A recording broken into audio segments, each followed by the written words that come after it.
In the depth of an ancient, hallowed sea cave barrow, a horror from beyond the void has just unleashed a nightspawn of its own creation unto the world. The creature doesn't understand what it is or where it came from, but it has a very instinctive understanding that the two shapes in front of it are the enemy. Those two shapes?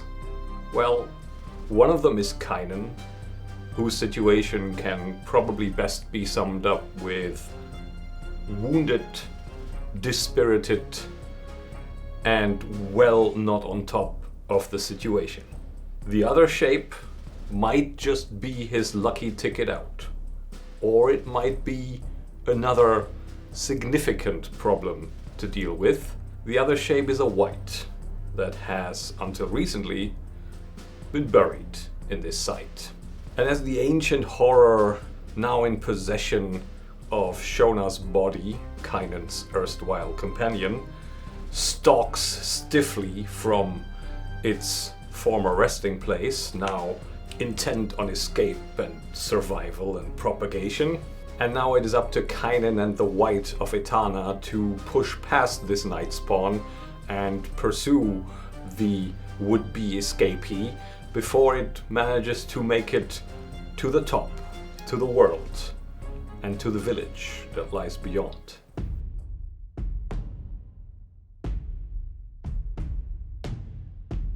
Hey, how are ya? I'm Anderson and this is once again Kill 10 Rats plays Ironsworn. It's not looking good, exactly. The saving grace could be that we have a wight on our side, but all in all, Kainen's in really bad shape. We're looking at a man who just took a hell of a beating from these tentacles, these pseudopods that the horror created out of the biomass that is floating all around them, whose spirit is pretty much broken due to the oppressive, horrific experiences that he's gone through now, and whose momentum indicates that he's not exactly the one currently pushing the initiative here. So we've got some catching up to do, we've got some fighting to do, and we've got a few things to work out first. So first things first, Etana stepped up. Besides Kynan, she's armed herself. Looks good, looks like she's willing to fight alongside him. I think that's also what her coding as a wight dictates. Her purpose, her sworn duty is to recapture this escaping horror now, and what's standing in the way is this nightspawn. Now as the horror marches off. Is she even aware Kynan is there? Does she care? I think that's more of a question for when and if we survive, but what's relevant now is, does she read the situation correctly and address the nightspawn, or does she give the guy next to her a bit of a whack because she thinks, well, he's one of the bad guys who unleashed this thing? I don't think it's likely that she, attacks, so let's call it likely that she fights the nightspawn. 88, we begin the session with a match. How else would we start any kind of playthrough on this channel? So that's well above 26 for a likely result, which means that Etana indeed does address the nightspawn in front of her as the main obstacle and doesn't really care too much that Kynan is also in this predicament. If you reflect this in a progress track now, looking at Etana's capabilities and the nightspawn's general difficulty without making this too easy on ourselves, I still think this is only, quote unquote, only a dangerous foe, which given Kainen's condition is probably a good thing, because I don't think we can deal with anything beyond that at the moment. In terms of the actual challenge the nightspawn poses, we still have a few questions to answer, because we already did determine that's a hybrid human spider sort of shape and describe it as such, where the humanoid portion is more like the torso and the upper body, even though that is also somewhat insectoid and spidery to reflect all these caterpillars and beetles that went into its creation, and that the body itself and the limbs, the lower limbs, are spidery, is a spidery abdomen. But what else? So we could look into the monstrosity characteristics to focus or zoom in on one particular outstanding characteristic that we haven't described yet. So let's give that a look. 37, a tail, so maybe to reflect the scorpions and other kind of pokey, bitey creatures in here. It also has like at the narrowing bottom of the spider form, it has a scorpion tail protruding. Now the question is abilities. Let's give it 2 abilities that are a bit defining and give us an idea on how it fights.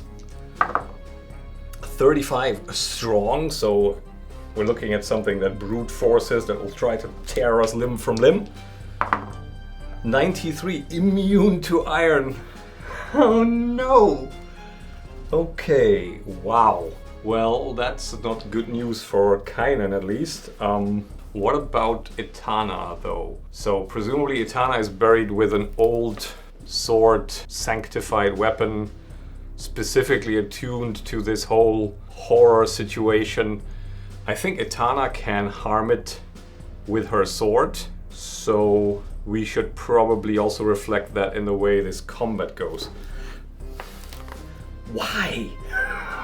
But before we reflect anything in the combat, we should enter the fray here and figure out how that'll go for us. We're facing off, we're rolling hard, so let's do it. That's a weak hit. The options we have now is to either bolster our position, take 2 momentum, or prepare to act, take the initiative. I think I'm going to take the initiative because the action I envision there is that Kynan isn't really gonna barge forward, and Etana and the creature will pretty much clash at the same time, as Etana also set to ignore the nightspawn because she's only fixated on the horror, is just gonna walk in that direction with a wary eye on the spidery thing, and if it comes at her, she's gonna deal with it. If it doesn't, she's gonna walk past. So if the nightspawn comes for Kynan, maybe Etana's just gonna leave. So let's work that out with a face danger move, in that Kynan will face danger to determine on a miss, then the nightspawn goes for Kynan, and Etana's got a clear path. Kynan's got that thing to deal with on his own, and we're probably looking more at an escape scenario and not as much as a fight. So let's face danger with evasiveness, with agility. The creature is strong, it'll probably have these swift grabbing motions to try and get a hold of Kynan and just bite his head off. So we're trying to be dodgy here. Oh, blessed die rolls, you have once more produced a match. Fortunately for us, it's a successful one, so we've got a positive outcome here. Well, first of all, we reflect this in resolving the phase danger move. I can never remember this stuff, so I'll always have to look it up. Right, we take 1 momentum, bumping us up to +4, and we have regained the initiative, and now we should work out a positive development to help us reflect this in the fiction. Let's maybe do the Delve Aspect Focus Oracle to get a better idea here. 55, another match, open. 02, attack, open attack. Okay, I think in the light of Kynan not being able to harm this creature, and the fact that we really only have Etana to work with to defeat it, and the fact that there is time pressure because we don't want to let the horror get too far ahead, maybe we can weave this roll with its positive inflection into a scene challenge instead, and say that we have a countdown for what could it reflect? What is good about this? What is bad about this? Look at the situation. We have a whole delve side now to traverse, and we have a horror that'll make a beeline for the exit. We are being slowed down by this creature. If we defeat this creature within the countdown, framework. We'll make it out of here, pending maybe also on the Escape the Depth roll, at pretty much the same time, close to the same time as the horror. We don't lose too much ground on Shona. The delay that this creature is supposed to cause doesn't affect us too much. If we fail the scene challenge, we get severely delayed, sidetracked, we get stalled out by this creature, and the horror has more time to do horrific things on the surface. So this is the difference maker between putting more pressure on the horror and letting it pretty much roam free for a little bit. And we would then, in light of this phase danger move and its positive outcome, already have a good start here. So we are marking some progress on the challenge. How do we envision this switch of attack track for Kynan? Well, I think the initial evasiveness we can picture as him having the creature's attention, which then, after a first swat at Etana to get her to not pass it by, which she evades, lashes out at Kynan, who at that point swipes at it to gain some distance. So using his sword to cover his steps that he's taking to evade, and realizing immediately upon connecting with the nightspawn that something doesn't feel right, that the sword cut just doesn't seem to do anything.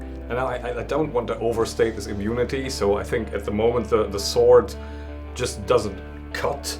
It still has weight. It's more like a blunt instrument, really, if we want to use it in combat.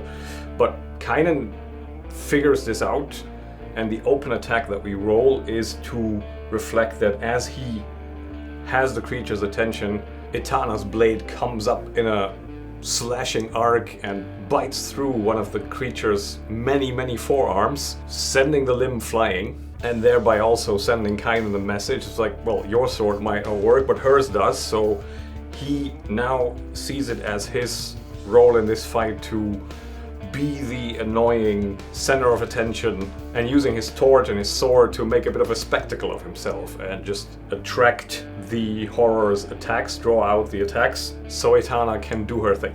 I wonder, like, in the current situation, it's almost less of an edge thing and more of a heart thing, especially considering how our spirit situation is looking. So I'm gonna do the phase danger moves with heart instead, unfortunately. Let it be what we call in the business a miss. So we lose some countdown progress and we pay the price. So we get smacked in the face, or rather we get maybe grazed on the shoulder as the grab attack doesn't fully connect but crushes the muscle tissue, and Kynan manages to turn away from the encroaching limbs. So endure harm. Using iron, which is higher than our current health, this is a strong hit. We can not shake it off anymore because our health is not greater than 0. We are seriously wounded, and we have a +1 to the momentum instead. Using heart, that's a strong hit, gives us another momentum, I do believe, and also marks 2 progress, putting us up to 4. So Kynan again draws out an attack, dodges away.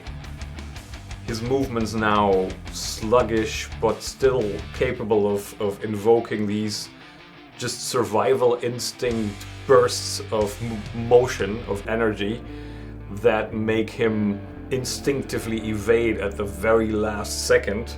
And I think at this point it's even natural that the horror is going for, or not the horror, that the nightspawn is going for Kynan, because the nightspawn senses a severely hampered and wounded foe, which gives Etana another opportunity to strike. So she, having cut and swung from down to up initially, now brings the blade around and shoves it down just in between some of these chitinous plates into the substance, flesh, whatever this nightspawn is made of, underneath, and making some horrific gushing liquid spurt out.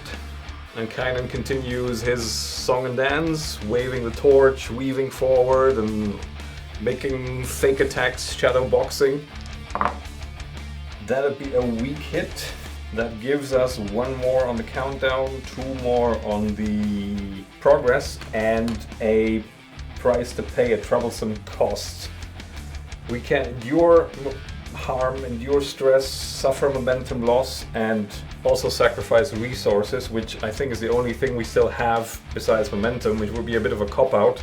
At least not as a direct cost. We're gonna have to pay it anyway because we're out of everything else, and I want to endure stress again here because it is like just the desperation of the situation weighing on Kainen needs to be reflected somehow. And we embrace the darkness and get it back because we get a strong hit here. So we are back to +6 momentum and we continue. It was a weird roll, but overall a good one because we do generate another strong hit and another momentum, and giving Etana another opportunity to strike. Is it going to be the lethal blow? I think it should be because we can't really drag this out much longer. So let us make a progress roll to end our scene challenge. A weak hit, but a hit. On a weak hit you succeed, but not without cost. You must pay the price. Make this minor cost relative to the scope of the scene. We don't have much currency anymore, but we can pay the price. Maybe in this case, going by the result of our table. It is harmful. So as the creature takes its final blow from Etana, who from a crouched position rams the sword upwards, causing the nightspawn to buckle forward, it just lashes out one last spasmic limb in Kainen's direction, and we're gonna go with 1 harm here because we are supposed to make it a minor cost, but we're gonna have to endure it. So let's hope we don't die. It's a weak hit, we press on, we live, and the nightspawn doesn't. So as described already, Etana brings up her blade right into the creature's torso, stabbing it through the heart. It slumps. She rips out the sword before it's taken down and out of her hands just by the sheer weight of the thing. And immediately this unnatural thing that the horror put together starts to dissolve into this slimy, bubbling mass that is covering the floor, losing its structural integrity immediately. And we have succeeded at the scene challenge, which means that Shona's body possessed by the horror isn't too far gone and doesn't have too much time to wreak whatever havoc it wants to wreak. Again, we are understanding horror to want to escape here and to survive first and foremost. We also remember there's a bunch of people up there in the caves, probably. And what's interesting now is what's Etana gonna do. So, looking at her overall mission, it is likely that she just stalks off without paying a smidgen of attention to Kainen. I don't think she is very inclined to have a little bit of post-bonding battle moment conversation here now, if she can even talk. Probably. What language does she speak though? Because they're old worlders. Oh, that could be potentially interesting. Anyway, is she going to do something that isn't immediately walking off? 26 plus says she is out off like a shot. 08. She's hanging around or doing something else. Anything obvious we can think of? Hopefully not attack. That'd be a bit awkward because we're pretty much dead then. I think we're gonna want to ask the Oracle again, and I think it's gonna be the action and focus one from the standard Ironsworn rulebook because I think that probably fits better. Action. 53 begin. 96 relationship. Excuse me. A bit of a strange sight for a first date, so I don't think it's gonna be that sort of relationship. Maybe because she's a white. That ties into a thought I had thinking about this session in advance and about the whole situation as it lay before we started playing, and there is now an undead creature there that's likely on Kainen's side, or at least that has fought alongside him. And one thing we need to remind ourselves, especially since Etana is undead, Kynan is technically speaking not alone. He's got a ghost, a spirit around him somewhere. Maybe the relationship that Etana is wanting to begin isn't actually with Kynan, because she's probably one of the few creatures we've encountered so far that can see Siora? How would that play out? If I'm a white and I have this strange pair in front of me now where maybe I'm perceiving Siora almost more clearly than Kynan because she is closer to my realm, picturing this as almost like a grayish vision, wavering, misty vision that Etana has, where the only things she can see clearly and in sharp focus are the horror as her objective, and having some sort of hunter's instinct where it went, and also seeing Siora outlined there in the twilight of between life and death, and then the more distant shadowy shape of Kynan, but the connection between the two. So seeing Kynan as connected to Siora in a bond over life and death. How would a white try to figure this out? I'm almost inclined to think they're not much of a conversationalist, and that they also have abilities that are inhuman, especially when it comes to how they interpret the world around them, how they absorb information. So sight is very focused on the target, on the object of their oath. Maybe touch is a thing that gives them more input. I see in this case probably as Etana looks at Kynan, looks past Kynan, this implacable iron mask, as Kynan stands there just about to collapse, and she fixes on something almost above Kynan's shoulder, looking past him, and before he has even got the time to assess what the situation is, that white arm, Etana's plated arm, grabs him by the forehead, and he, I feel like, almost has a flash of memory of the scene how Siora died. Somehow I get the sense that this is what Etana is trying to figure out, like, why is this, why are those two, why is this a spirit? But in Kynan's memory it also plays more like an exaggerated version of the scene. So we know this happened somewhere far in the north, we know it happened in the Shattered Wastes somewhere, where Kalidas, the leader of this band of tomb robbers, had led them to do something that went horribly wrong, or maybe even weren't as intended in terms of what Kalidas wanted, but cost everybody else dearly and cost Siora her life.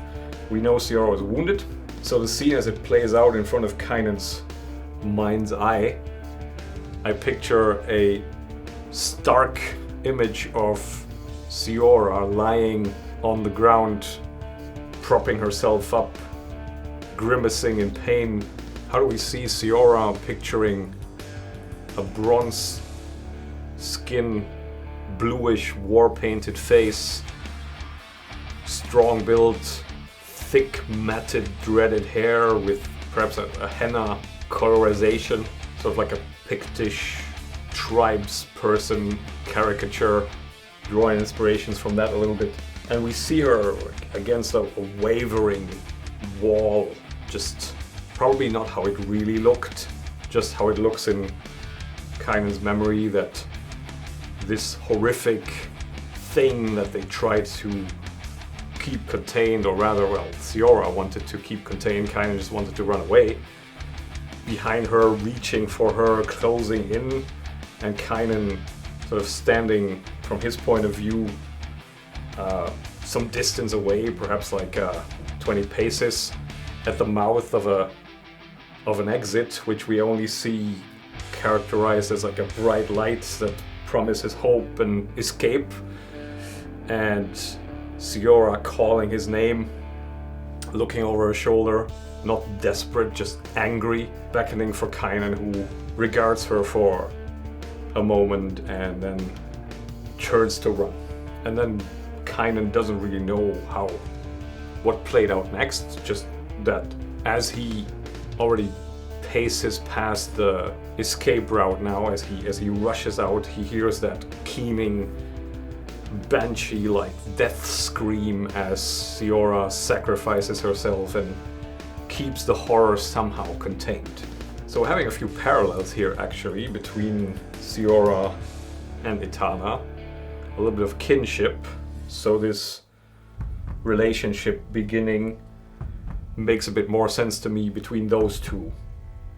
The vision ends as Etana drops her hand, still disregarding Kynan, now having gotten an impression of what this other undead creature in front of her has experienced, and just giving a nod of understanding in the direction of the empty air, at least as far as Kynan is concerned. Heavy price to pay for a world not worth buying. It's again Siora's voice that Kynan hears, and it seems Etana hears too, because she makes some head movements and there's like a croaky, dusty sound coming out of her throat that could almost be a little cackle. Now, before we press on, one thing I also would like to understand is if we rewind a bit to the scene where Shona is grabbing the golden chain, the collar that kept the horror somehow through some mystic plating and engravings on there that the old world still had knowledge on how to perform, locked in, and then the horror possessing Shona. I'm wondering how keen is that horror to keep that thing close versus how repulsive is this to the horror? Does, once Shona is no longer really Shona, does the horror just drop it to the floor, in which case we can go and pick it up? Or does the horror carry it with it in Shona's hands? 50-50? 51 plus, it's still there. 87, it's still there. Okay, so Kynan can fixate on something and actually make some progress on his vow, because we have not only located the treasure of the grave of Etana, we've also got it in our hand now. Yay, except, we're very likely not going to keep it. But at least in terms of vow progress, this is another milestone. I think this is the point in time where we would like to escape the depths. When you flee or withdraw from a site, consider the situation at your approach, find the fastest way, roll edge. I think I can almost stop reading already, because that's what not only Kynan wants, but also Etana wants and the horror wants. So probably the horror knowing which way is the fastest out and Etana knowing which way the horror is going, we can pretty much assume that we're following the quickest way. And we'll use the roll to determine how well Kynan keeps up, how Kynan takes the escape, whether anything happens that delays us further. So let's escape the depths with edge. We're looking at a weak hit, which means we find a way out, but the place exacts its price. We could endure harm or endure stress. We've done that quite a lot. I'm not sure we want to do it again, but it might be an option. We are delayed. I'm wondering, we could be delayed. There are a few factors at play that can delay us, for sure. If we remember the old Marrow Keeper as well. You leave behind something important, you face a new complication as you emerge from the depths. A denizen plots their revenge. I think overall I want to go with a complication as we emerge from the depths because of the fact that the horror in Shona's body is pushing through in front of us, and the marrow, the old marrow, is also more on Etana's side, so the encounter there wouldn't exactly be problematic. They'd see Etana and very likely drop to their knees, but let's figure something out though, because I do not want to leave this old marrow situation unresolved. I feel like the overall guardian nature of those two, the old man upstairs and the ancient marrow in the depths, has some repercussions. The mechanics of alert have to somehow be reflected. So what I think is likely that happened is that the old marrow, escaping from Kynan and Shona as they went in, came back with a group of marrow fighters to climb back up into the grave of Etana and find the intruders, bring them down. The question is now, at what point in time do they come back? Do they come back to this little bridge site that we described before Shona comes through? In which case it's not unlikely that they're all gonna die. Or is Shona past and they come up just as Kynan and Etana are coming through? Or rather, Etana is coming through and Kynan is sort of, don't leave me here. I don't think one thing is much more likely than the other, so let's go with a 50-50, 51 plus. They come out and Shona's already past this location, and 50 and below, they come out, Shona runs into them, and that's it for them. 24. The horror is still in escape survival mode. They're an obstacle in the way, in narrow passages. What I picture there is the remnants of a very one-sided massacre. So I don't think the entire party got necessarily wiped out. I picture an encounter where the followers of the old marrow are now on the middle of the island there of the shrine, coming out just as Shona is emerging, the old marrow recognizing, hey, this is one of the ones that fought me earlier, and then to their shock at the very last moment, understanding what this actually is coming their way. But then for some of them it's already too late. Shona does, the horror in Shona's body does not even hesitate, doesn't slow its steps, just swings its, what do we have, an axe? Yeah, swings Shona's axe round, chopping off heads and cracking skulls and bashing in chest cavities as marrow fall. The first line of them, including the old marrow, just dismembered by a stalking creature that doesn't even slow down one bit while doing it. Just a whirlwind of unnatural movements.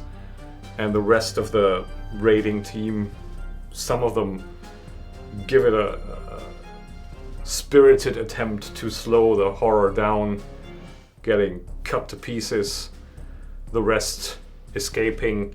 And what Kynan and Etana see as they pass through there is just these corpses and dismembered body parts strewn throughout the walkable passage above the river, the underground river, and the cave bats feeding on the remains. I feel like this warrants another endure stress, honestly. Kainen's walking through pretty much a glimpse of what could be his own future if the horror runs into the gang upstairs, runs into the village. Well, he does manage to steal himself, and that's another positive match, actually, so maybe we even regain some spirit and some twisted resolve building way where, yeah, I think so. Yeah, that actually works. Let's bump the spirit to +1. Logic being that this sight of the immense harm that this possessed Shona body can do now makes it through Kainen's general shell of selfishness and self-preservation, where he sees that even though he probably had the thought of just seizing the first opportunity to ditch this village and outrun whatever is now happening, as much as that would have upset Siora, but I think at this point the spirit, broken as it was, would have left him no other choice. This now steals his resolve, where he feels like, especially with a flashback to Siora's death, just this little moment of insight that there are some things you can't outrun, so he makes up his mind to give it his best shot and fight this somehow. Looking at the recording time, I'm afraid that's probably what we're gonna have to figure out next time. So thanks very much for watching. I'll catch you next time, and bye for now.